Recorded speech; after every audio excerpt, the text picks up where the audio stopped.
మీరు మీరు ఏ ముహూర్తం పెట్టారా? అది మొన్న ఎప్పుడో మన చిరంజీవి గారు కూడా వేదిక మీద అన్నారు ఆ మాట.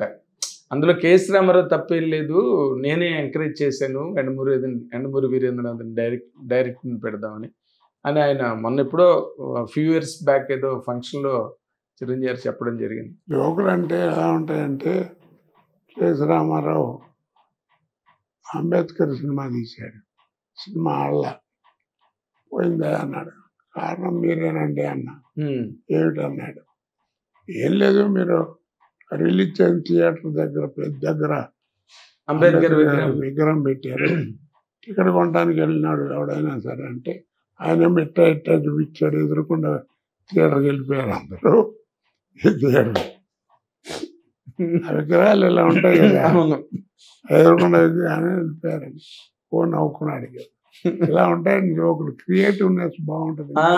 అంటే మీరు ఒకళ్ళ మీద ఎదుటి వాళ్ళ మీద ఇప్పుడు నా మీద మీరు జోకేసినా నవ్వుకునేటట్టు, నేను కూడా నవ్వుకునేటట్టు నవ్వుకునేట్టుగా ఉంటాయి. అది నాకు తెలుసండి, నేను అన్ని చోట్ల చూశాను కదా. అది సాధారణంగా ఎవరు ఎప్పుడు హర్ట్ అయిన సందర్భాలు ఎక్కడ ఏమి లేవు. బ్రహ్మానందం గారితో దాదాపుగా మీ కాంబినేషన్ ఎన్ని సినిమాలు అండి? ఉంటాయండి, ఒక 50. ఎలా ఉన్నాయి అసలు మీ ఎదుగుదల? ఇద్దరు ఒకేసారి రైజ్ అంటే బ్రహ్మానందం కంటే బాగుమోహన్ ఎక్కువదండి. బ్రహ్మానందంకి ఏమైందంటే సినిమాలు ఉండేవి కలిసి చేసినాయి, కానీ కాంబినేషన్ వాడు ఎంతసేపు హీరో పక్కన ఎక్కువ ఉండేవాడు. ఇప్పుడు అబ్బాయి గారు అవన్నీ పక్కన హీరో పక్కన ఎక్కువ ఉండేది. బాగుమోహన్ నేను కాంబినేషన్ ఉండేది, మీ ఇద్దరు కాంబినేషన్. అది అంచేత మీరు కానీ బట్ మరి రైజ్ ఇద్దరు అందరూ కలిపే కదా. బ్రహ్మానందం గారి నటుడుగా మీరు ఇవాల్యుయేట్ చేసి చెప్పాలంటే ఏం చెప్తారు సార్ ఒక్క ముక్కలో? వద్దులేండి, బాగుండదు. బాగుండదు ఒక్క నటుడి గురించి కామెంట్ చేయటం. మంచిగా చెప్పండి సార్, చెడ్డగానే చెప్పాలా? అంటే ఆయన బాధపడినట్టు చెప్పాలా? వింటే బాధపడతాడండి. అదేంటిది, ఎందుకు బాధపడతారు? ఆయనతోనే అన్నాను అనుకోండి ఆ మాట. మరి లక్షలాది మంది కాదండి, ఆయనకి కోట్లాది మంది అభిమానులు ఉన్నారు. మీడియాలో చెప్పడం వేరు, బయట చెప్పుకోవడం వేరు. చెప్పండి, ఏం పర్వాలేదు. ఆయన మళ్ళీ ఇంకో కౌంటర్ ఇస్తారు, సరదాగా నడుస్తుంటుంది బయట. చెప్పనండి, చెప్పరు. అంత కాదు, అంత చెప్పకూడదంత అబ్జెక్షనబుల్ పాయింట్ మీ మనసులో ఉందా బ్రహ్మానందం గారి మీద? ఉంది. అమ్మా, అది కూడా కామెడీ. సీరియస్ కామెడీ అయినప్పుడు చెప్పచ్చు కదా. వద్దండి, బాగుండదు. పట్టుగా నువ్వు బాబాయ్ ఇప్పుడు మాత్రం నేను సార్ నన్ను మానేస్తా, బాబాయ్ నువ్వు చాలా అన్యాయంగా మనసులో దాచుకుని చెప్పకుండా. తప్పే ఉంది, నేనే చెప్తున్నా కదా, ఇలా మీడియాలో చెప్పడం బాగుండదని. అదేలే కాదండి. ఇంకో మాట, ఇప్పుడు మీరు ఇన్నాళ్ళ ఈ ప్రయాణంలో అసలు యూఆర్ ఎ ఛాంపియన్. ఎలాగా? క్యారెక్టర్లు చేయడం ఒక్కటే కాదు, వాటిని అటెండ్ అవ్వడం కోసం ఎంత సాక్రిఫైస్ చేయాలి. అరే వదిలేవా ఈ పొగడ్తలకి. పొగడ్తలు మాట్లాడట్లేదు, ఐఎమ్ సారీ, నిజం చెప్తున్నా. ఇప్పుడు మా ఆడియన్స్ కూడా చూసిన వాళ్ళు నేనేం మిమ్మల్ని పొగుడుతున్నాను అని అనుకోరు. నేను అడిగే క్వశ్చన్ ఎక్కడంటే వేరే, I'm driving you to a question. మీ అబ్బాయి కూడా, మీ ప్రసాద్, మీతో కొన్ని సినిమాలు యాక్ట్ చేయడం జరిగింది కదా? మూడు సినిమాలు చేశాడు. 3 సినిమాలు చేశారు. అంటే మీరు మీ అబ్బాయి యాక్టర్ అవ్వాలి అవుతాడని నమ్మకం ఉందండి. ఇంటర్వ్యూ వెళ్ళనవుతాడు అనుకున్నా.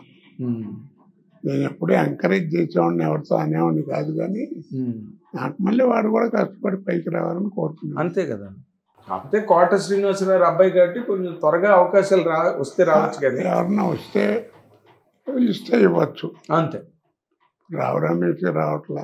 అదే అంటే ఇప్పుడు బాగా చేస్తున్నాడని పేరు వస్తే అందరూ ఎంకరేజ్ చేసేస్తారు.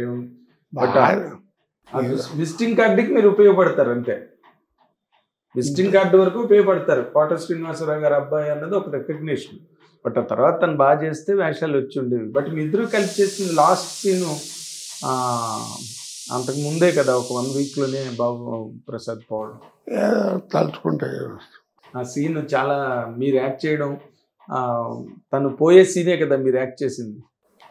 ఏదేనండి, తలుచుకుంటే బాధగా ఉంటుంది, ఏం తలుచుకో. అదేలేండి. బట్ మీరు ఇప్పుడు వేషాలు వస్తే మాత్రం 100% చేయడానికి రెడీ. అభ్యంతరం. నటుడికి ఎప్పుడు రిటైర్మెంట్ ఉండదండి. ఏముంది, ఇప్పుడు తగ్గ వేషాలు ఇస్తారు, కూర్చుని చేసే వెళ్ళం లేరు. అవునులేండి. ఇప్పుడు చూడాలని ఉంది ధూళిపాల్ గారు వాళ్ళు చేశారు కదా చూడాలని ఉంది సినిమాలోని, ఆ కూర్చునే వెలుని అలాంటివన్నీ. అన్నిటికంటే మనకి ఒక్కటే ఒక నిదర్శనం రేలంగ్ గారు. ఆయన కుర్చీలో కూర్చుని లేవలేకుండా ఎన్ని సినిమాలు చేశాడు కామెడీ. అలాగే ఏదో నాకు అదే అడుగుతా నేను, ఏమండి కోట గారు కొంచెం తగ్గారు మంత్రులు అంటే, ఏమి లేదండి, మీరు వేషాలు ఇవ్వకపోవటమే నాకు పెద్ద రోగం. అదేలేండి. ఎందుకంటే రోజుకి ఎప్పుడు 100-150 మంది మధ్యలో యాక్ట్ చేసిన వాడిని, ఎవ్వరూ లేకుండా ఇప్పుడు ఒంటరిగా అట్లా కూర్చోవటం అంటే ఎలా ఉంటుంది? చాలా కష్టం సార్. నేను ఇందాక నుంచి అదే ఆ పాయింట్ మీదే నేను స్ట్రెస్ చేయబోతున్నా. ఎందుకంటే ఇన్ని వందల సినిమాలు, ఇన్నేళ్ళు, ఏ రోజు ఇంటి దగ్గర ఏ పూట ఇంటి దగ్గర ఉండకుండా ఎంతసేపు షూటింగ్, లైట్స్, యూనిట్. అన్నిటికంటే నా భావాల్ని ప్రజలకి, ఇన్నేళ్ళు నన్ను పోషించినటువంటి ప్రజలకి, దేవుళ్ళు లాంటి వాళ్ళు 40 ఏళ్ళు నన్ను పోషించినటువంటి ప్రజలకి హిట్ టీవీ ద్వారా ప్రేక్షకులకు తెలుసుకునే తెలిపే అవకాశం నాకు ఇచ్చినటువంటి హిట్ టీవీ గారికి నమస్కారం చేసుకుంటూ, మీ అందరికీ నన్ను ఇన్నాళ్ళు పోషించినటువంటి నా దేవుళ్ళకి మరొక్కసారి నమస్కారం చెప్పుకుంటూ సెలవు తీసుకుంటున్నాను.